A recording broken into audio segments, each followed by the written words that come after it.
Treasurer, welcome. China announced a raft of new stimulus in the lead up to your visit. What will it mean for China's economy, and will it now be able to meet its 5% growth target?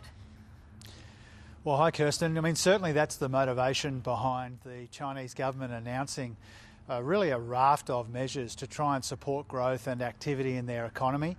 As you know, we've been concerned about the Chinese economy for a little while now. It's a big part of the global economic uncertainty that we're seeing. And so we really welcome the steps that the authorities are taking there. I was in Beijing when they announced some of these measures. They're a very good thing for Australia because I do think they give the Chinese economy an opportunity to get over some of these issues in property and consumption and in other areas which has been holding the Chinese economy back. Do you expect it will work? Oh, certainly when we've seen the government step in on earlier occasions during the global financial crisis and at other times, you know, they do have the capacity to dial up activity in their economy, and that's a good thing for Australia. All of your viewers would understand, Kirsten, just how important the Chinese economy is to us here in Australia. So we've seen this before. We welcome the steps that the authorities are taking. It's all about boosting investment, boosting consumption, also trying to get on top of these property sector issues which have been a challenge in the Chinese economy for some time. Our forecasts expect the Chinese economy to grow quite weakly in historical terms over the next few years, and so any steps like this to try and turn that around is very welcome from an Australian point of view. What will it mean for Australia's iron ore exports? You had already said that you expected the falling price would see a $4.5 billion hit to this year's budget. Will these stimulus measures see that figure improve? Well, first of all, it's really important to recognise, I think, that our economic relationship with China, which is full of complexity and full of opportunity, it's broader than just iron ore. Iron ore is a really important export for Australia into the Chinese market. But one of the reasons why I consulted the chairs and CEOs of 15 different major China-facing Australian businesses is that we need to recognise that when there is growth in the Chinese economy, it's good for a whole range of our employers and workers and investors here in Australia. But the iron ore price is a good way to understand the impact of the steps that were taken and announced in the last week or so in Beijing. We've already seen since this time last week the Australian iron ore price go up about $11 a tonne. From high 70s to high $80 a tonne, and so I think that does give you a sense of how sensitive that price can be to conditions in China, and also it gives you a bit of a sense of the positive impact of the steps that have been signalled in Beijing, what that can mean for us here, and particularly in this case for our exporters. You mentioned the relationship involves complexity. Have you had an assurance from China's leadership that the current tariffs on lobsters will be removed? Oh, not yet, Kirsten. I mean, that was obviously a big part of the discussion I had with Chairman Zhong Shanjie, the chairman of the NDRC. We want to see those restrictions on lobster lifted as soon as possible. And I'm confident that they will be lifted when the time is right. We need to remember that of that roughly $20 billion in trade restrictions, most of those have been lifted already. Lobster is one of the last remaining sticking points. I certainly raised it. I said we want to see these issues resolved as soon as possible. Our teams are working with their teams to make sure that that's the case. And just briefly, do you have any expectation of when there will be progress? Oh, none that I'm prepared to flag on the show tonight, unfortunately, Kirsten. I mean, I certainly raised it. Certainly Minister Don Farrell, the Trade Minister, the Foreign Minister, the Prime Minister and others, we're all working very hard to see these issues in the lobster for our lobster exporters resolved. It's an important market, the Chinese market. We've had some good success because of the work of those colleagues that I mentioned in getting the other trade restrictions lifted. We want to see that when it comes to lobster as well. I raised that. It wasn't the only issue I raised, but it was an important issue I raised when I was meeting with my very senior counterparts in Beijing. Did anyone from China's leadership or government ask you whether Australia will follow the US decision to ban Chinese software in electric vehicles?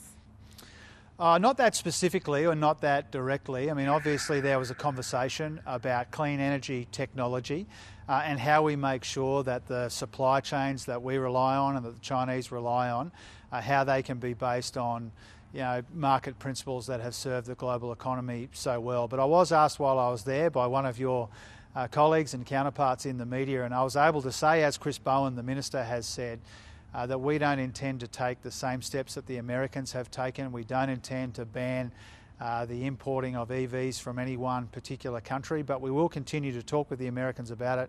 We will continue to take the advice of our national security agencies to make sure that the approach that we're taking is appropriate, but for the time being, we don't intend to go down the path that the Americans have.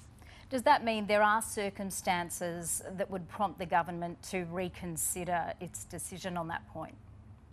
Oh, not really any that I can foresee. I'm just making the general point that I would make really right across the board here, is that we get advice from time to time on the best way to approach these sorts of issues.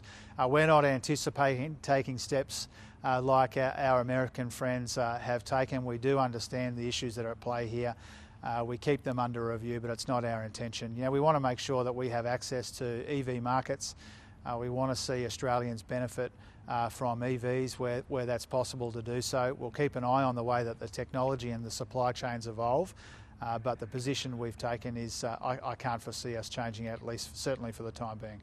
Treasurer, on negative gearing, why won't you answer yes or no to the question, did you ask Treasury for advice on implications of changing negative gearing and capital gains tax?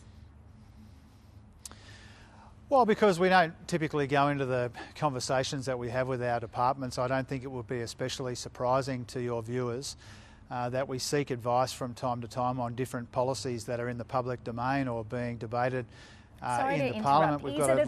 Is it a big deal to actually say whether you did or did not personally ask for that advice? It's been talked about for some days now. Yeah, but I have said already in Brisbane last week, in Beijing on Friday, today in Canberra, I've said repeatedly that we get advice from time to time on issues that are before the Parliament or in the public domain. I've made that really clear a number of times now. Sometimes that advice is commissioned by me, sometimes it comes to me in the course of things like the tax expenditure statement and the like. It's not especially controversial. I know why people are interested in it. But it's not part of our policy. Our focus is on the $32 billion of housing supply initiatives that we've already budgeted for, and that's what we're focused on. We've got a really substantial housing policy, and that's not in it. And so let me ask you this. Are you clear on what the implications of changing negative gearing and capital gains in terms of housing would be? Would changing those rules see house prices fall or increase housing supply? Well, I haven't received any advice on those specific issues that you raise. As I've said a number of different ways now over the course of the last week or so, I'm not going to get into the very specific conversations I have with Treasury about these sorts of issues, but you shouldn't assume, as I said earlier today in the press conference, you shouldn't assume that there's been clear advice received on those questions that you raise with me right now. From time to time, whether it's the Treasurer getting advice from Treasury or the Treasury supplying advice around issues that are in the public domain, it's not especially unusual that this happens. This is just the Treasurer doing his job. One more question on this in relation to the advice that Treasury is currently drawing up on negative gearing and capital gains. Does it relate specifically to housing or does it also involve other investments?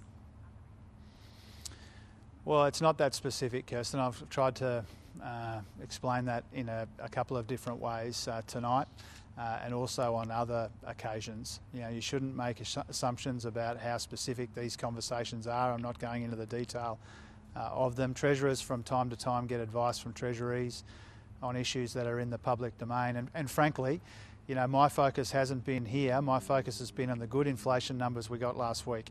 My focus has been engaging with China and restarting the strategic economic dialogue.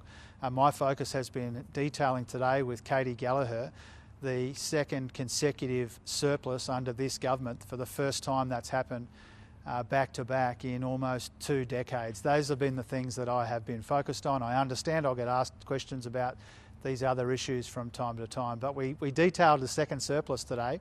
And that is a very, very substantial development, quite a rare development in the course of the last couple of decades or so, and that's been my focus.